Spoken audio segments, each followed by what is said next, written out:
Now that Brawl is out of the picture, it's primed for a good ass whooping.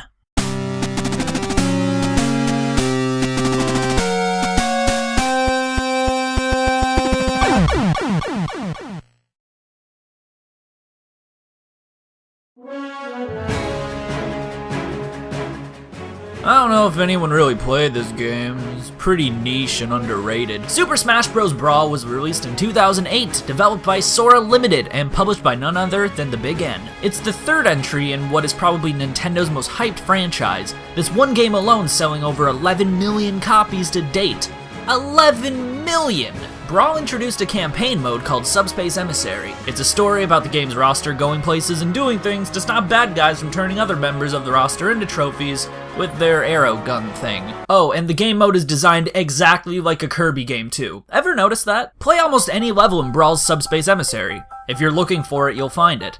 Brawl's story levels are designed exactly like a Kirby game. Now, of course, this is no surprise when the game's director, Masahiro Sakurai, started his work at HAL Laboratory, and thus has a biased love for the Kirby franchise. It makes sense that padding the game with a story mode would mean Sakurai pooling his previous game design knowledge and sticking to what he knew. The lack of experimentation, to preface, seems like it was an approach taken due to time constraints, which I can imagine Nintendo had set many for this game they counted on to sell very well. So the story mode levels in Brawl are designed like Kirby levels. Who cares? It's all in what the game asks of you. Games can feel a lot like another person in tone and nature. Brawl speaks all these demands at you hatefully. Brawl's a hateful, naggy game by nature, sorry to say. All of this vitriol is spoken through its level design. When you play a Kirby game, which character are those games meant for?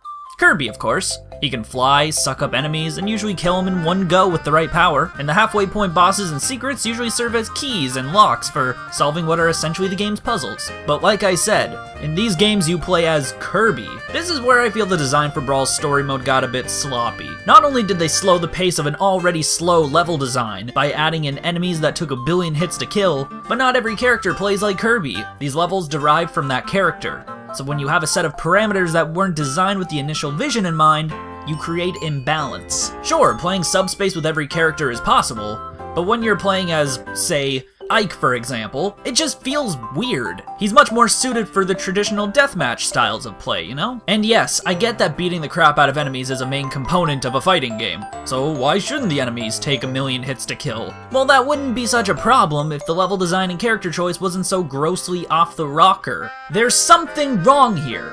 Bad character-to-world synergy or horrid level design.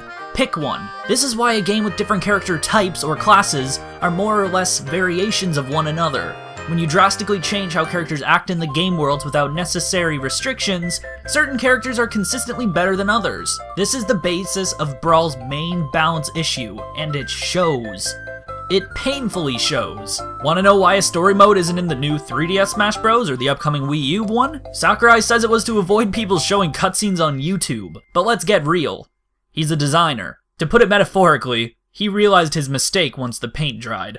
Level design is like a game's personality, filling you in on the game's many nuances, values, and habits. Brawl is demanding. The level design's gravitating you toward the more agile characters, preferably ones that can fly around, like Kirby. I hate when a game tries to tell me how to play. That's what Brawl's story mode says to me. They give you all these characters to choose from, and even as you start to figure out which ones you're almost always going to choose, they're still giving you this condescending choice. It's rude.